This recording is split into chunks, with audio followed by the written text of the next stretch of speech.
My fiancé, Liam grabbed my hand, his knuckles white. Don't look now, he murmured, his voice tight, but your brother is getting into a car that looks exactly like yours.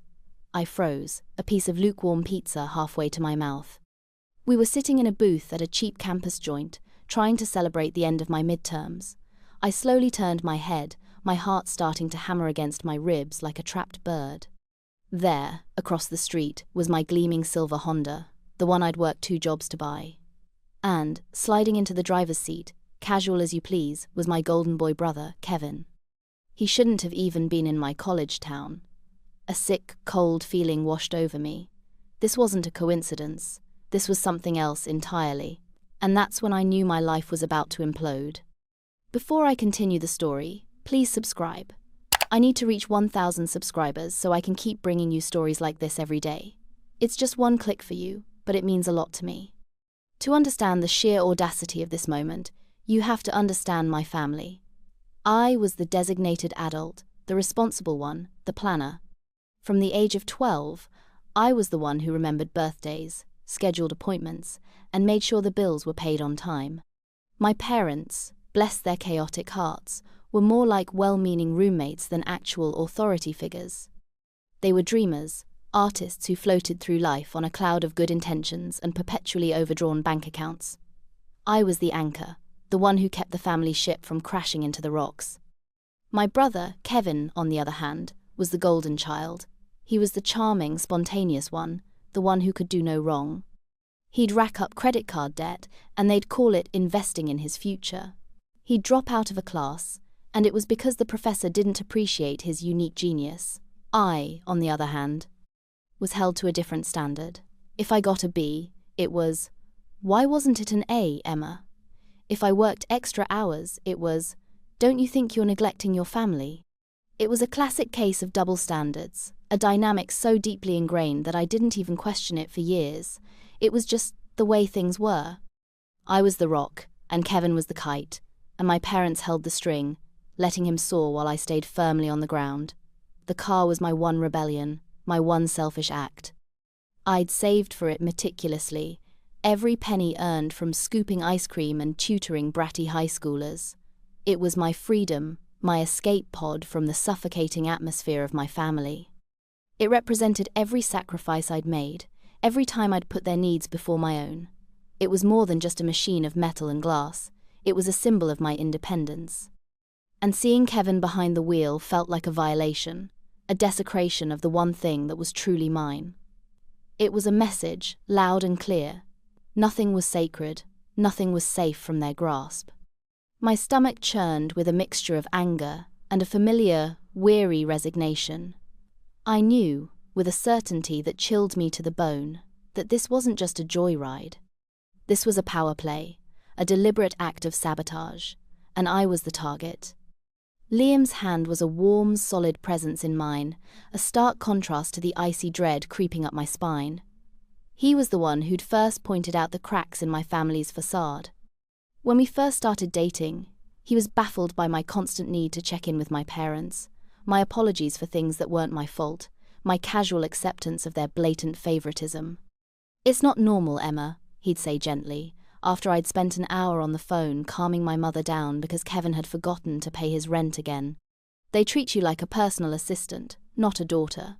He was right, of course. But hearing it from an outsider, from someone who hadn't been steeped in the toxic brew of my family's dynamics, was a revelation. It was like I'd been living in a funhouse, and he was the one who'd finally shown me the way out. He was my anchor, my reality check. And right now, his quiet, unwavering support was the only thing keeping me from completely unraveling.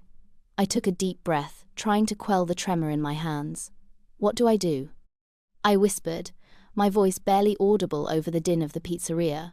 "We get answers," he said, his gaze firm and resolute. "No more excuses, no more letting them walk all over you. This time we get the truth." His words were a balm to my frayed nerves, a shot of courage in the face of my mounting panic. He was right. I couldn't let this go.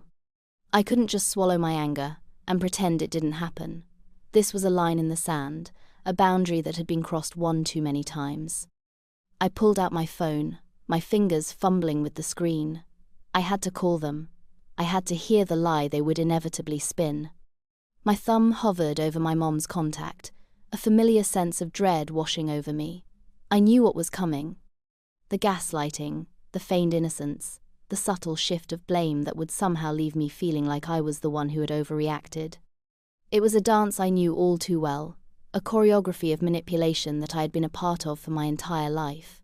But this time, I had a partner. I had someone in my corner who saw the truth, who wasn't blinded by the fog of family obligation. This time, things would be different. I pressed the call button, the phone ringing once, twice, before my mother's chirpy voice filled the line. "Emma, sweetie, I was just thinking about you." Her tone was so bright, so artificially cheerful, it set my teeth on edge. It was her go-to tactic, the verbal equivalent of a smoke bomb, designed to disorient and distract. "Mom," I said, my voice flat, devoid of the usual warmth she expected. "Why is Kevin driving my car?" There was a beat of silence, a fractional pause that told me everything I needed to know. She was calculating, formulating the lie. "Oh, that. Honey, it's not a big deal. Your brother just needed to borrow it for a little bit. His car is in the shop, you know how it is." The casual dismissal of my feelings, the breezy justification, it was all so predictable. "His car is in the shop because he hasn't changed the oil in 2 years, Mom. And you didn't ask me. You didn't even tell me." I could hear the rustle of a magazine in the background, the clink of ice in a glass. She was multitasking, my crisis a mere inconvenience in her afternoon. "Well, you're at college. You don't really need it right now, do you?" We figured it was better for it to be used than to just sit there collecting dust. The sheer, unadulterated entitlement of that statement stole my breath. It was my car, my property, and they had just decided. They had made a unilateral decision about my life, my possessions, without a second thought for my feelings. It was the ultimate expression of their belief that I was not a separate entity, but an extension of themselves, my resources, theirs to command. "I need my car, Mom. I have a job. I have a life here. You can't just give it away." My voice was rising, the anger I'd been suppressing for years finally bubbling to the surface.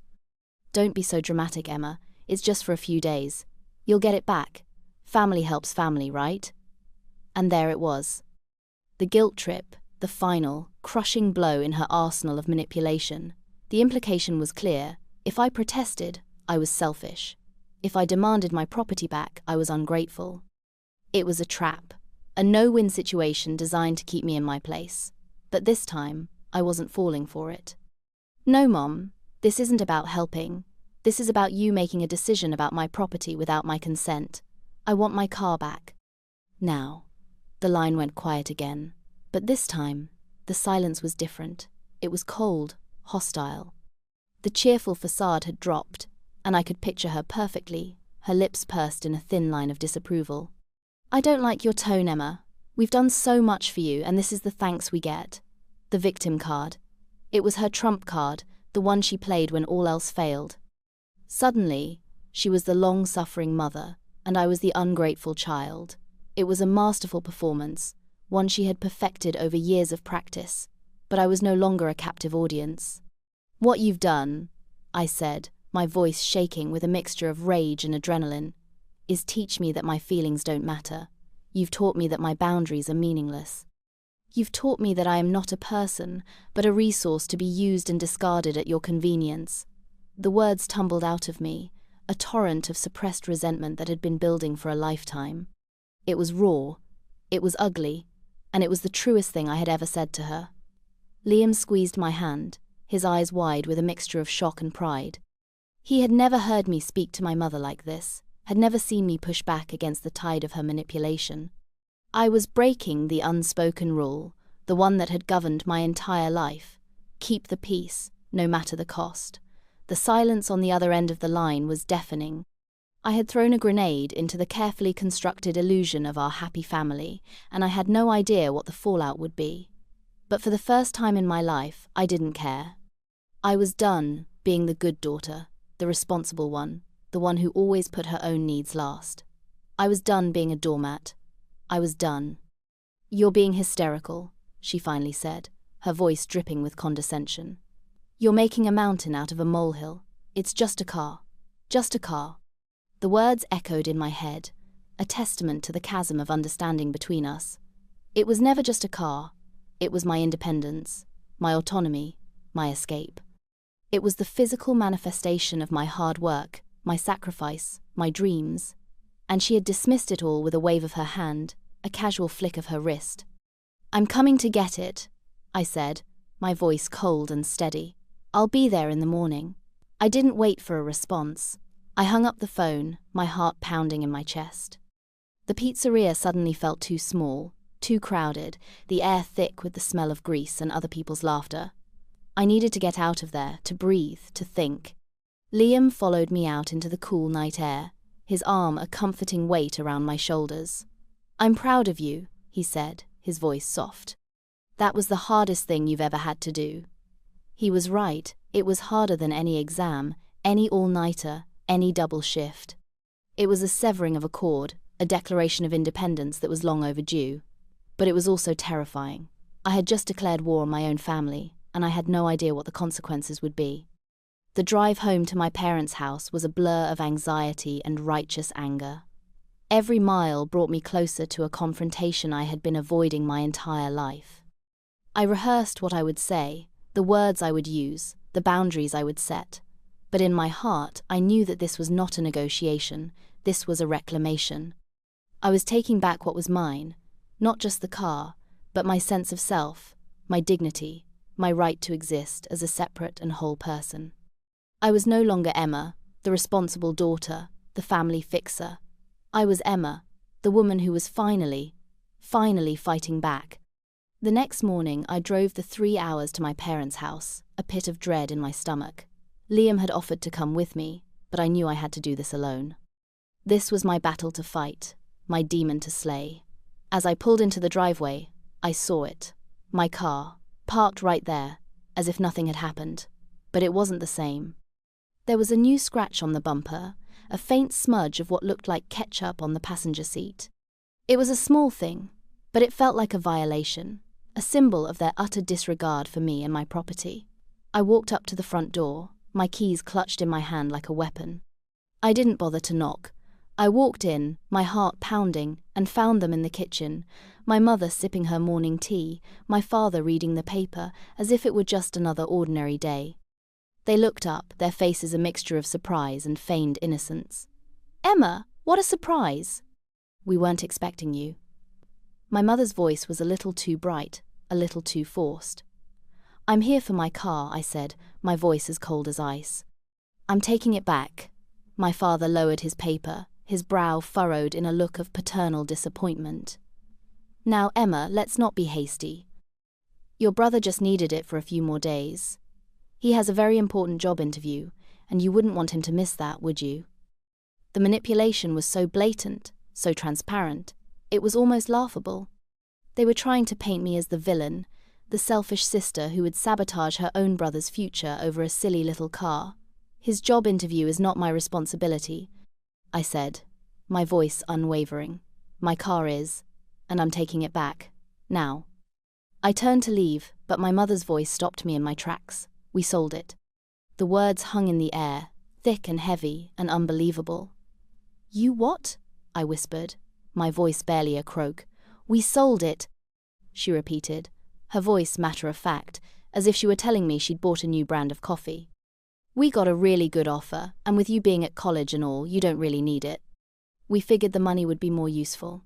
I stared at her, my mind reeling, unable to process the sheer mind-boggling audacity of what she was saying. They had sold my car, the one I had worked for, saved for, dreamed of, the one that was in my name, my property, my one tangible piece of independence. They had sold it.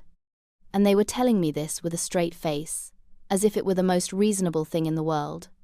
"You had no right," I said, my voice trembling with a rage so profound it threatened to consume me. "That was my car. You had no right to sell it." My father sighed, a long, suffering sound that was meant to convey his deep disappointment in my lack of understanding. "We're your parents, Emma. We have every right. We were just trying to help. The money will go towards Kevin's new apartment, a fresh start for him. You should be happy for your brother. Happy for him. They had stolen from me, betrayed me in the most fundamental way, and they expected me to be happy about it. They had taken my freedom and given it to him, and they couldn't even see the monstrous injustice of it all. It was in that moment that something inside me shattered. The last vestiges of hope, of love, of obligation, they all crumbled to dust, leaving behind a cold, hard core of resolve. I looked at them, at these two people who were supposed to love me, to protect me, and I saw them for what they truly were: selfish, manipulative, and utterly incapable of seeing me as a person with my own needs, my own desires, my own life. "You're right," I said, my voice eerily calm. "You are my parents, and as my parents you have a legal and moral obligation to not steal from your children. What you have done is illegal. It's called theft, and I will be reporting it to the police." My mother's face went pale, her teacup rattling in its saucer. My father's jaw dropped, his newspaper slipping from his grasp. They had expected tears, hysterics, a dramatic but ultimately futile outburst. They had not expected this. They had not expected me to fight back with the one thing they couldn't manipulate, the law. "You wouldn't," my mother whispered, her voice a mixture of disbelief and fear. "We're your family. You stopped being my family the moment you decided to sell my car," I said, my voice as cold and sharp as a shard of glass. "You made your choice. Now I'm making mine." I turned and walked out of the house, my head held high, my back straight. I didn't look back. I didn't want to see their faces, to see the shock and the dawning realization that they had finally pushed me too far. I got in my rental car, the one I'd had to pay for out of my own pocket, and I drove straight to the police station. The officer who took my statement was a kind, middle-aged woman with tired eyes and a patient smile. She listened to my story without interruption, her expression a mixture of sympathy and professional detachment. "So, let me get this straight," she said when I had finished. "Your parents sold your car, which was registered in your name without your permission, and gave the money to your brother." "That's right," I said, my voice hoarse. She shook her head, a look of weary resignation on her face. "I've been a cop for 20 years, she said, and I thought I'd heard it all. But this is a new one." She told me what my options were, the legal avenues I could pursue. It was a long and complicated process, she warned me, and it would likely tear my family apart. "Are you sure you want to do this?" she asked, her eyes searching mine. I didn't hesitate. "I'm sure," I said. "I'm absolutely sure." The fallout was swift and brutal. My parents were charged with theft and fraud. The story hit the local news, a salacious little tidbit about the respectable suburban couple who stole their own daughter's car. They were humiliated, ostracized, their carefully constructed world of middle-class respectability shattered into a million pieces. They tried to fight it, of course.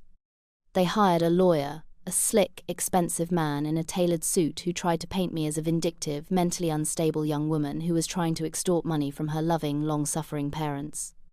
It was a disgusting, desperate attempt to salvage their reputation, to once again cast me as the villain in their twisted narrative. But the evidence was irrefutable. The title was in my name. The bill of sale was a forgery. The text messages I had saved, the ones where my mother admitted to selling the car, were the final nail in their coffin. They pleaded guilty to a lesser charge, avoiding jail time but receiving a hefty fine and a period of probation. They were ordered to pay me back the full value of the car, plus damages. It was a victory, a clear and undeniable vindication of my actions. But it was a hollow victory. I had lost my family. My parents refused to speak to me, their silence a wall of bitter resentment. My brother, the golden child, the one for whom they had sacrificed everything, sent me a single, venomous text message. "I hope you're happy. You've destroyed this family." The irony was so thick, so suffocating, it was almost funny. I hadn't destroyed the family. I had simply exposed the rot that had been festering at its core for years. I had held up a mirror, and they couldn't stand the reflection. The months that followed were a strange mixture of grief and liberation. I mourned the family I thought I had, the idealized version I had carried in my head for so long. I mourned the loss of my parents, the two people who were supposed to love me unconditionally, but I also felt a sense of lightness, of freedom, that I had never known before. The constant weight of their expectations, their manipulations, their endless drama, it was gone. I could breathe again. I could make my own decisions, live my own life, without having to constantly look over my shoulder, waiting for the next crisis, the next demand, the next guilt trip. Liam was my rock through it all. He held me when I cried, celebrated my victories, and reminded me, over and over again, that I had done the right thing. He helped me find a new apartment, one that my parents didn't have a key to. He helped me change my phone number, creating a barrier between me and their toxic influence. He helped me build a new life, a life that was based on mutual respect, on love, on the simple, radical idea that I was enough, just as I was. We got married a year later, a small, quiet ceremony with a handful of close friends. My family was not invited. It was a painful decision, but a necessary one. I couldn't have them there, couldn't risk their presence casting a shadow over the happiest day of my life. I had chosen my own family, a family of choice, not of obligation. And as I stood there, holding Liam's hand, I knew that I had made the right choice. I had chosen peace, I had chosen sanity, I had chosen myself. The check from my parents arrived in a plain white envelope, no return address, no note, just a cold, impersonal piece of paper. It was for the exact amount the court had ordered, not a penny more. It was their final, silent, screw you, a testament to their complete lack of remorse. I deposited it without a second thought, the money a poor substitute for what I had truly lost and what I had gained. I used it to buy a new car, a sensible, reliable Toyota that was all mine, in every sense of the word. Every time I got behind the wheel, I felt a surge of pride, a quiet sense of accomplishment. It was more than just a car. It was a symbol of my resilience, my strength, my refusal to be broken. It was a reminder that I had survived the storm, and I had come out the other side, stronger and more whole than I had ever been before. I still think about them sometimes, my parents, my brother. I wonder if they ever feel a flicker of guilt, a moment of regret. I wonder if they ever miss me, the daughter they threw away for the sake of their own selfish desires. But then I remember the coldness in my mother's voice, the disappointment in my father's eyes, the venom in my brother's text message, and I know the answer. They don't. They can't. To admit they were wrong would be to shatter the fragile illusion of their own perfection, and that is a price they are unwilling to pay. And so, I have let them go. I have released them from my heart, from my life, from my future. I have chosen to move on, to build a life that is filled with love and joy and peace, a life that is all my own. It's funny, the things you learn to live with, the quiet ache in your chest on holidays, the pang of jealousy when you see a mother and daughter laughing together in a coffee shop. These are the ghosts of the family I lost, the phantom limbs that still ache from time to time, but they are just ghosts, echoes of a past that no longer has any power over me. I have a new family now, a family forged in the fires of shared experience and mutual respect. I have Liam, my husband, my partner, my best friend. I have his family, who have welcomed me with open arms, who have shown me what unconditional love truly looks like. And I have my friends, the ones who stood by me through the darkest days, who listened to my rants, who wiped my tears, who reminded me of my own strength when I had forgotten it. These are the people who matter, the ones who have earned a place in my life, in my heart. They are the ones who see me, the real me, not the role I was forced to play for so long. They are the ones who celebrate my successes, who support my dreams, who love me for who I am, not for what I can do for them. And that is a gift more precious than any car, any amount of money, any hollow apology. It is the gift of belonging, of being seen, of being loved. It is the gift of a life that is finally, truly my own. Years have passed since that day in the pizzeria, since the phone call that shattered my world and ultimately set me free. Kevin, my golden boy brother, is still drifting, still chasing his next get-rich-quick scheme, still relying on my parents to bail him out of whatever mess he's created. He never did get that apartment. The money from my car, the money that was supposed to be his fresh start, it disappeared, just like everything else he touches, into a black hole of bad investments and broken promises. My parents are still living in the same house, still pretending to be the pillars of the community, their smiles a little too bright, their laughter a little too loud. They are masters of denial, of sweeping the ugly truth under the rug, of creating a reality that suits their own narrative. I see them sometimes, at the grocery store or the post office. We exchange a brief, awkward nod, the silent acknowledgement of a shared history that is too painful to revisit. There is no anger left in me, no bitterness, just a profound and weary sadness for what could have been, for the family we never were. They are strangers to me now, ghosts from a life I no longer lead. And I am a stranger to them, a ghost from a past they have chosen to forget. I am a therapist now. I help people navigate the treacherous waters of family dysfunction, of toxic relationships, of the long and difficult journey to self-love and acceptance. I see my own story reflected in the eyes of my clients, the same pain, the same confusion, the same desperate yearning for love and approval. I help them find their voice, their strength, their courage to break free from the chains of the past. I help them rewrite their stories, to cast themselves as the heroes, not the victims. I help them build new lives, new families, new futures. It is my calling, my passion, my purpose. It is the alchemy of turning my own pain into healing, my own trauma into a source of strength and empathy. It is the final, beautiful irony of my story. The thing that was meant to destroy me has become the source of my greatest strength, my deepest compassion, my most profound joy. I have taken the broken pieces of my past and I have built a life that is more beautiful, more meaningful, more whole than I ever could have imagined, and for that I am eternally grateful. Sometimes, when the world is quiet and the house is still, I allow myself to wonder, what if I hadn't called them that day? What if I had just let it go, swallowed my anger, and pretended it didn't happen?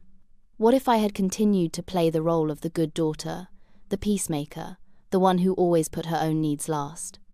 Where would I be now? Would I be trapped in the same toxic cycle, my spirit slowly eroding, my dreams gathering dust on a shelf?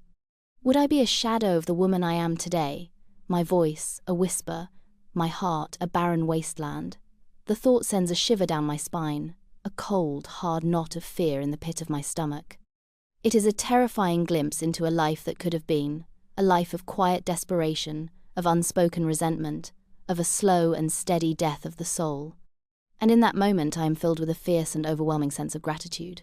Gratitude for the anger that finally gave me a voice. Gratitude for the pain that finally forced me to see the truth. Gratitude for the courage that finally set me free. It was the hardest thing I have ever done, the most painful, the most terrifying. But it was also the most necessary. It was the moment I chose myself. It was the moment I saved my own life. The other day, I was cleaning out my closet, and I found a box of old photographs. There we were, a family, frozen in time, smiling for the camera. My mother, her arm around my shoulders, her smile a little too bright. My father, his hand on my head, his expression a mixture of pride and possession. And Kevin, my golden boy brother, standing in front, the center of attention, as always. I looked at the girl in the photograph, the girl with the forced smile and the haunted eyes, and I felt a surge of compassion for her. She was trying so hard to be good, to be worthy, to earn their love. She didn't know yet that their love was not a prize to be won, but a weapon to be wielded. She didn't know yet that she was not the problem, that she was not the one who needed to change. She didn't know yet that she was strong enough to walk away, to build a life of her own, to find a love that was real and true and unconditional. I wanted to reach into the photograph and hug her, to tell her that it would be okay, that she would survive this, that she would find her way out of the darkness. I wanted to tell her that she was worthy, that she was enough, that she was loved, but I couldn't. So I did the next best thing. I took the photograph, and I put it back in the box. And then I closed the lid, and I put the box back on the shelf, in the farthest, darkest corner of the closet, and I walked away. Life is good now. It is quiet, and calm, and peaceful. It is filled with love, and laughter, and the simple, everyday joys that I once took for granted. I have a home that is a sanctuary, a haven from the storms of the world. I have a husband who is my partner in every sense of the word, who cherishes me, who respects me, who makes me feel safe and loved. I have a job that I am passionate about, that gives my life meaning and purpose. I have friends who are my chosen family, who lift me up, who cheer me on, who remind me that I am not alone. I have everything I ever wanted, everything I ever dreamed of, and I have it because I was brave enough to fight for it. I have it because I was strong enough to walk away from the people who were trying to destroy me. I have it because I was wise enough to know that I deserved better. I am a survivor. I am a warrior. I am a woman who has taken her own brokenness and turned it into something beautiful, something powerful, something whole, and I would not trade that for anything in the world. Every now and then, a new client will come into my office, their eyes filled with the same pain, the same confusion, the same desperate yearning for love and approval that I once felt. They will tell me their stories of betrayal, of manipulation, of families that are more like war zones than havens of love and support. And as I listen, I will feel a familiar ache in my heart, a deep and abiding empathy for their suffering. But I will also feel a surge of hope, of fierce and unwavering belief in their ability to heal, to grow, to reclaim their lives. I will see in them the same spark of resilience, the same flicker of strength, the same indomitable spirit that I once saw in myself. And I will know, with a certainty that transcends words, that they too can find their way out of the darkness. They too can break free from the chains of the past. They too can build a life that is filled with love and joy and peace, a life that is all their own. And I will be there to guide them, to support them, to cheer them on every step of the way. Because that is my purpose, that is my calling, that is my gift to the world. The other day, Liam and I were driving home from a weekend away, the windows down, the music up, the wind in our hair. We were happy and carefree and so in love. And as we drove, we passed a silver Honda, the same make and model as my old car. For a fleeting moment, my heart clenched, a phantom pain from a wound that has long since healed.